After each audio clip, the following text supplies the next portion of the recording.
Hi ho, Moo the Cow here, and I'm back with another Five Nights at Freddy's video for you. This is going to be another theory, and also just kind of a breakdown of the Five Nights at Freddy's 2 trailer 2 that just came out. So yeah, I want to clarify a few things from my last video, just right off the bat. At the very end when I said Sammy's a vengeful spirit, that was like 99% a joke. I was just throwing that out there because I thought it'd be funny. I very much do not believe that. I also think that if Sammy is in FNaF 2, the movie, I think he's gonna survive. So that would not even align with my own, what I think is gonna happen. Obviously, we'll find out more when the movie comes out for real. But yeah, I also, I got some numbers messed up.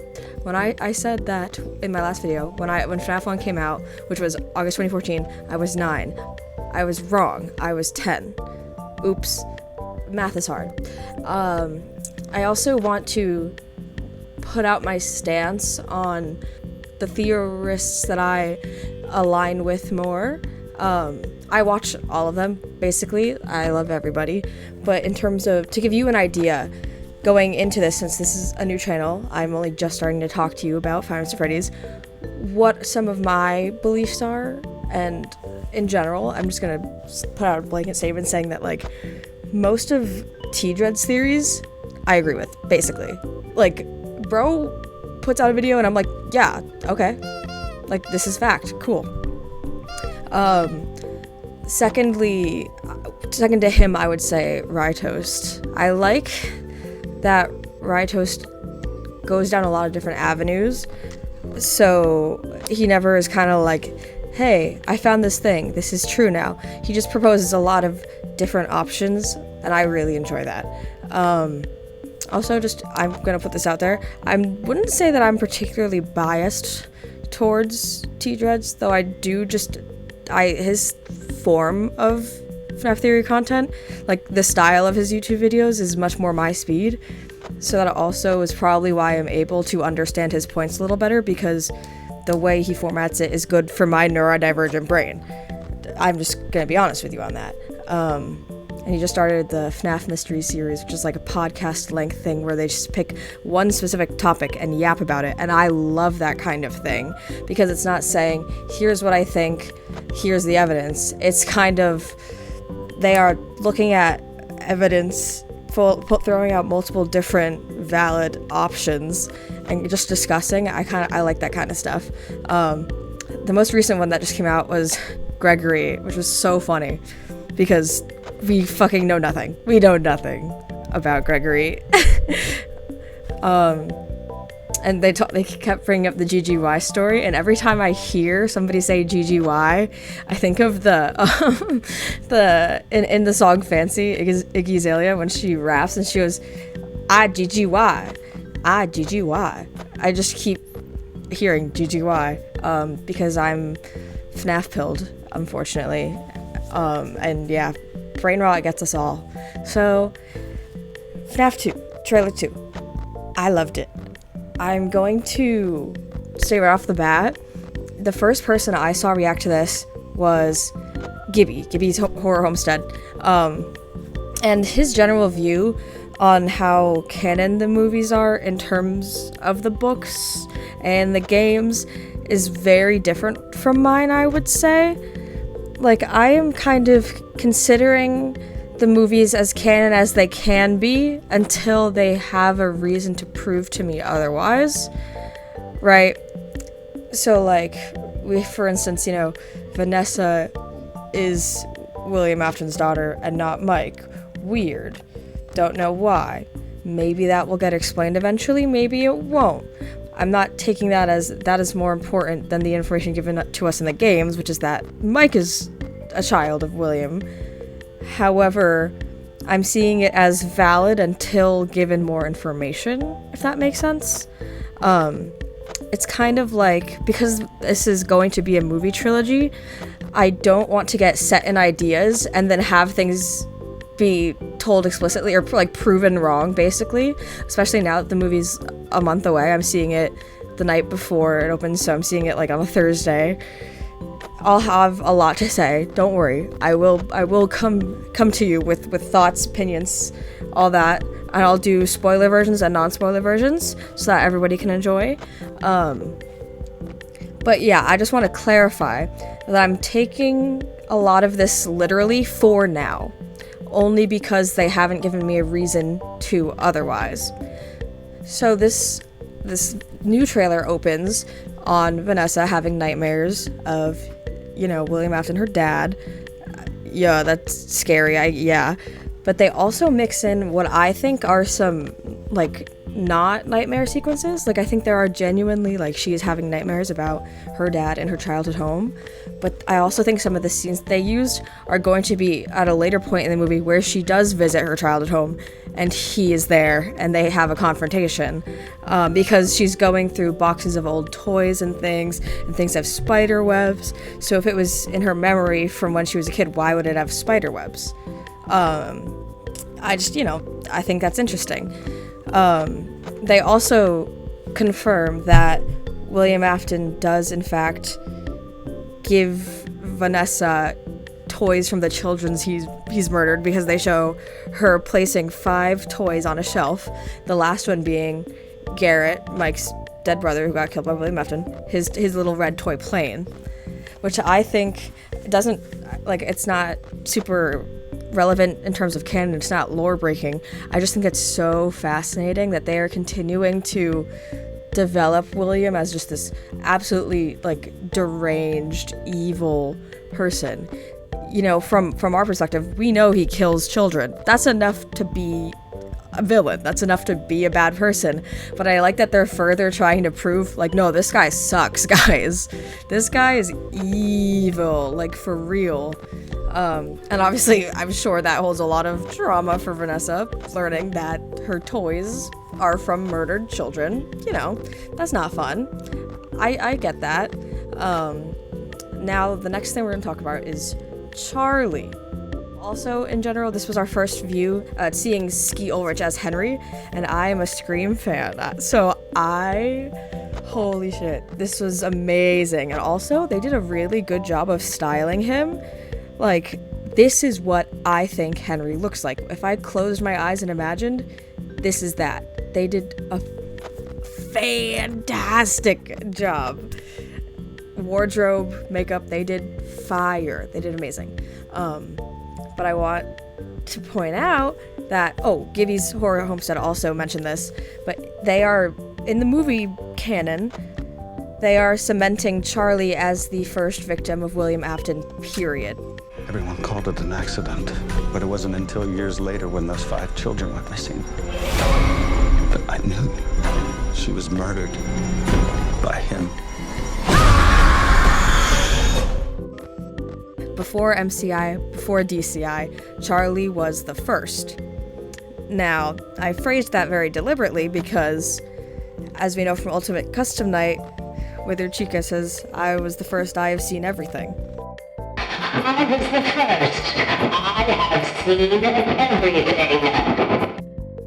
So, okay, confusing. At this point, I don't know if, again, this is Scott trying to be like, hey guys, I'm trying to clarify something, because that is very much the relationship Scott and the community have. He makes FNAF 1, everybody's like, yay, but at the end, like, once I got too into it, it stopped being scary. Okay, no doors. What? Okay, too many animatronics. Okay, now you have one. Like, the interactions between Scott and the community are very, very much present in future projects. So I don't know if this is him trying to clarify, like, guys, come on, Charlie is the first, come on, or if it's just because the story works better that way. Again, after the movie comes out, I'll have more to say and more clarity on that. But I do think that's really interesting. This does personally align with, what I always thought.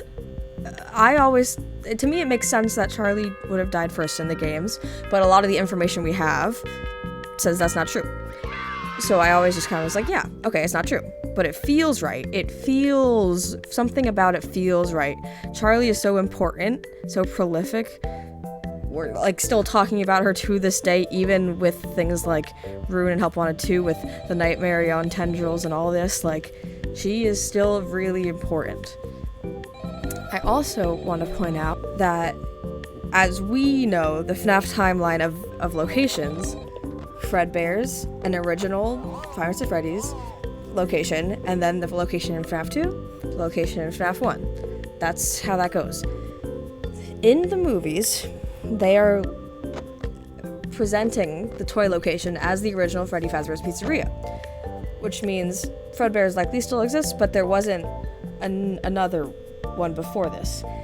I don't know if this is for clarity's sake, but it makes things a little confusing because the Wizards are potentially possessed, the toys are potentially possessed. If this was the original, how do you have all of these dead kids' souls in this one place? Like, that doesn't quite make sense to me yet. Again, the movie will probably clarify, and I'll come back to you with my thoughts. But I'm confused. Are they MCI or are they DCI? The timeline is a little confusing for me. I also want to point out, so at the very end of not very end, like last third of the trailer, we get our first view of the Wizards, and I think they look great. People have been kind of clowning on Foxy jump scare at the end because he doesn't jump like he does in FNAF 2, which is like iconic. And also, I think people are kind of harsh for having that expectation. Jim Henson Creature Shop, I love them to death. They do a phenomenal job. But even them, I don't think could make a robot Foxy jump. I don't think anybody could really pull it off, to be honest with you. And I greatly prefer tweaking things to make them more possible, as opposed to just slapping CGI on it. I hate the overuse of CGI in movies. I am a practical effects girly. Again, I love Jim Henson Creature Shop, The Muppets, Fraggle Rock, Sesame Street. Oh my god, that's my stuff. So, that being said, I am not, like, yes, I'm a little disappointed, but with how amazing so much of it looks, like having one tiny thing that I'm like, oh, okay, I can deal with that, right? We saw, again, this scene of Vanessa getting attacked in the car by Mangle. We got a little bit more of it than before. Amazing. Absolutely insane. Nuts. I love it. And it's things like that where I can, say, okay, I excuse Withered Foxy not jumping, literally. Like, it's, you win some, you lose some.